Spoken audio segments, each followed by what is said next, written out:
Restaurant Unstoppable. What the most successful restaurateurs know that you don't. You had to sell all 6 restaurants. Where were you, like, emotionally after this? Going from extreme highs, driving Porsches, partying every night, having lots of girlfriends, and, you know, just having the time of your life. Where were you emotionally after losing all that? I was in depression, big time. How long? For about almost 8 months. Okay. I went back and lived with my mom. Up in New York? Yeah. Okay. I moved back in with my mom and just kind of licked my wounds. And how old are you at this point? At that early point, 30s? Yeah, I was like 34, 35 years old. Okay.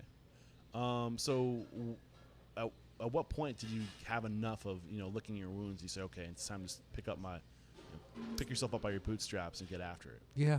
So I it just kind of came back, you know, got that passion back, and I said to myself, look, you know, I want to stay in the restaurant business. I want to be a successful owner, and I'm going to go back and do it. Okay. So what was after all these experiences you've had up to this point, you know, now you're a successful operator to some regard, absolutely. How are you doing it differently with all this experience? Well, you know, I'm just a lot more disciplined. Yeah. I've taken one step at a time. I seek counsel when I need it.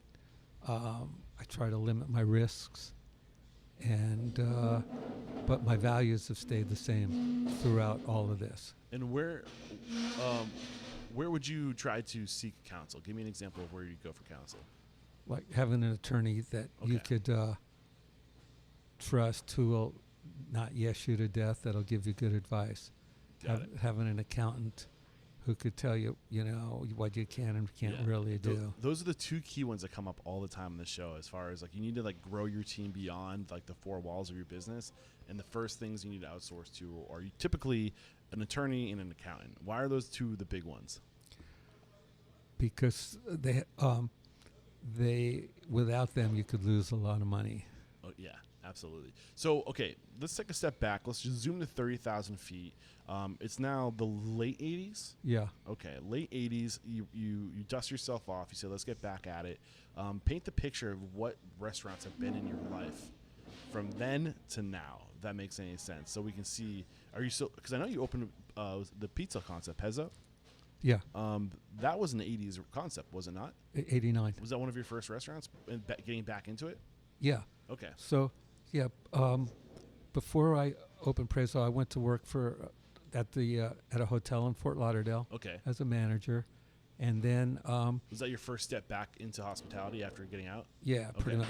Gotcha. So, Max and I had an opportunity to open up a restaurant in Boca Raton, and we were seeing around the country that restaurants, especially in New York and California, there were trends for wood ovens, homemade pasta, wood-burning pizza, and things like that. Okay. And we said, there's nothing like that in South Florida.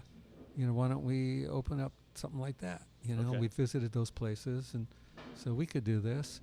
And we opened up Prezo in Boca Raton in 1989.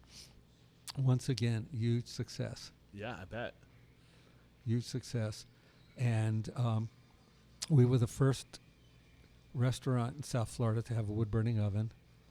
We offered, like, radicchio, which everybody knows of now, but back then we had to explain to people what radicchio is. Okay. And but it just took off. So then, you know, we're off to the races again. From there, we opened up a restaurant called Max's Grill. Okay. Which I still own today.